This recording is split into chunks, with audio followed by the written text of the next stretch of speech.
Assalamualaikum warahmatullahi wabarakatuh. Baiklah, terkait dengan perkuliahan kita hari ini, yaitu Hukum dan Kebijakan Publik pada pertemuan ketiga ini, di mana saya sendiri dosen pengampunya yang bernama Reza Suwanto, SHMH. Baiklah, untuk mempersingkat waktu, segera masuk ke materi pertemuan ketiga ini, yaitu terkait dengan perumusan kebijakan publik. Jadi setiap melakukan suatu perbuatan, termasuk juga untuk melakukan kebijakan publik, tentu ada tahap-tahapan atau perumusan dari mulai awal sampai dengan akhir untuk melakukan suatu kebijakan publik. Dalam hal ini, adapun proses perumusan kebijakan publik terdiri dari langkah-langkah, yaitu yang pertama, identifikasi masalah. Jadi dalam membuat suatu kebijakan, termasuk dalam hal ini juga untuk membuat kebijakan umum atau publik, harus melihat dulu identifikasi masalahnya. Bagaimana permasalahan di lapangan? Kalau memang permasalahan itu bersangkut paut dengan urusan publik atau permasalahan umum, menyangkut dengan permasalahan untuk kepentingan masyarakat, maka segera pemerintah melakukan suatu kebijakan agar dapat meminimalisir atau menghindari supaya tidak terjadi atau merugikan masyarakat secara umum. Itu saya ambil contoh dalam hal ini, dalam identifikasi masalah ini, seperti masalah COVID sekarang ini. Kalau dilihat tingkat penyebaran COVID dari dulu sampai dari tahun 2020 sampai sekarang, maka tentu ada permasalahan yang ditemukan. Seperti apa? Kalau tidak menggunakan masker atau mengikuti protokol kesehatan, maka penyebaran COVID semakin meluas. Oleh karena itu, identifikasi masalahnya apa? Untuk mengurangi permasalahan penyebaran COVID, maka dibuatlah aturan seperti penggunaan masker, menjaga jarak, dilarang berkerumun dan sebagainya. Nah, masalah itulah yang nanti dibuat oleh kebijakan di dalam kebijakan publik, atau dibuat oleh tim gugus COVID di setiap daerah atau provinsi masing-masing.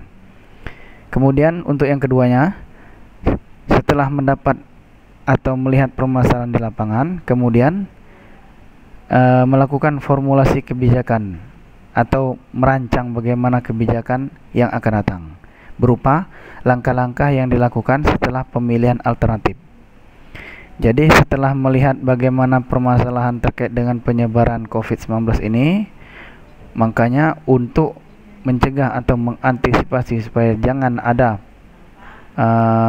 penyebar luasan COVID, maka pemerintah membuat suatu peraturan atau suatu kebijakan yang berbentuk alternatif. Seperti apa? Pemerintah membuat aturan atau instrumen atau kebijakan seperti harus setiap orang ketika berada di luar rumah harus mentaati protokol kesehatan. Seperti apa? Menggunakan masker. Jika tidak menggunakan masker, maka alternatifnya apa? Dikasih atau dijatuhkan sanksi pidana denda sebesar Rp50.000 sesuai dengan perwal kita di Provinsi Jambi atau perwal kita perwal di Kota Jambi. Jika tidak menggunakan masker, maka dijatuhkan sanksi pidana Rp50.000. Itu yang dinamakan pemilihan alternatif. Kemudian yang selanjutnya, setelah dilakukan kebijakan atau rancangan kebijakan, maka dilegitimasi dari kebijakan itu. Apa legitimasi? Harus diadakan pengesahan, sehingga dengan adanya pengesahan atau legitimasi oleh badan yang berwenang, maka aturan tersebut harus diterapkan oleh masyarakat setempat.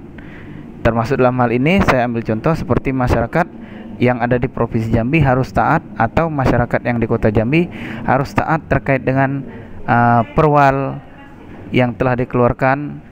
Jika tidak menggunakan masker dikenakan dengan sanksi pidana denda tersebut. Jika setelah dilakukan legitimasi oleh badan yang berwenang, barulah diadakan implementasi atau penerapan oleh gugus COVID-19 pemerintah dan penegak hukum. Nah, diadakan implementasi ini karena apa?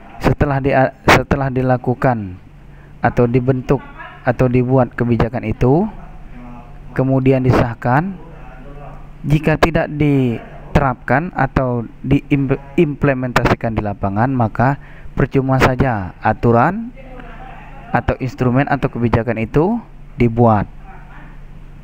Karena setiap aturan atau instrumen termasuk juga kebijakan itu dibuat, digunakan untuk diterapkan demi menjaga kepentingan publik agar terhindar dari berbagai ancaman, termasuk dalam hari ini terhindar dari ancaman virus COVID-19 atau corona.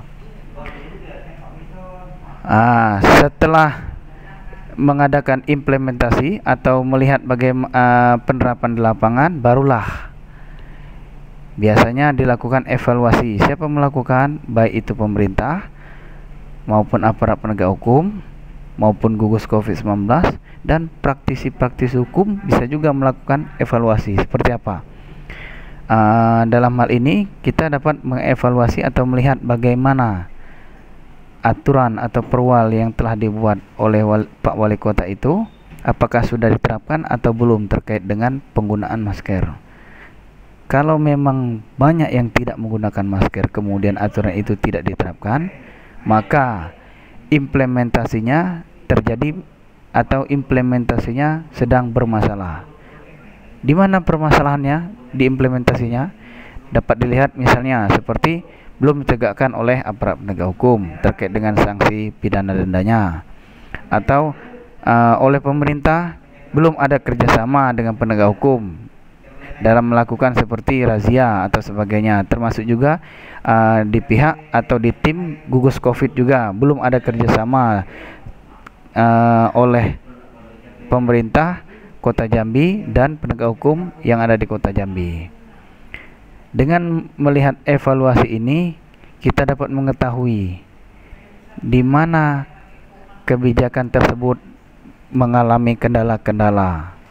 Apakah di dalam melihat identifikasi masalahnya, ataukah ketika dalam perancangan kebijakannya atau formulasi kebijakannya yang salah, atau juga dalam pengesahannya yang kurang tepat. Misalnya seharusnya ini disahkan oleh gubernur atau wali kota, malah ini disahkan misalnya oleh kepala daerah, Pak Kades misalnya, Pak Lurah. Seharusnya seperti aturan-aturan COVID yang bersifat umum ini disahkan atau dilitigasikan oleh misalnya gubernur atau bupati.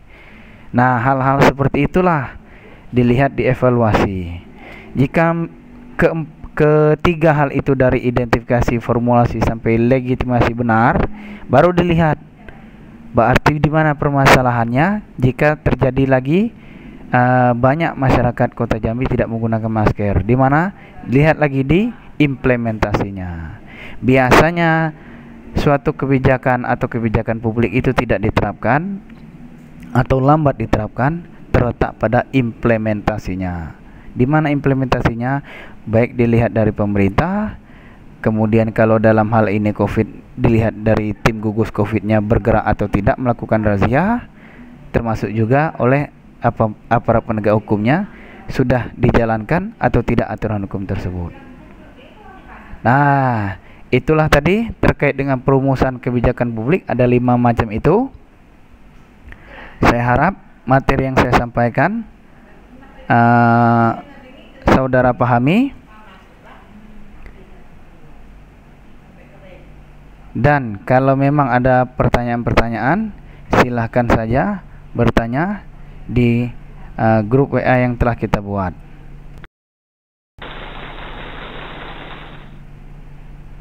Baiklah, cukup sekian materi yang telah saya sampaikan, dan saya akhiri. Wabillahi taufik wal hidayah. Wassalamualaikum warahmatullahi wabarakatuh.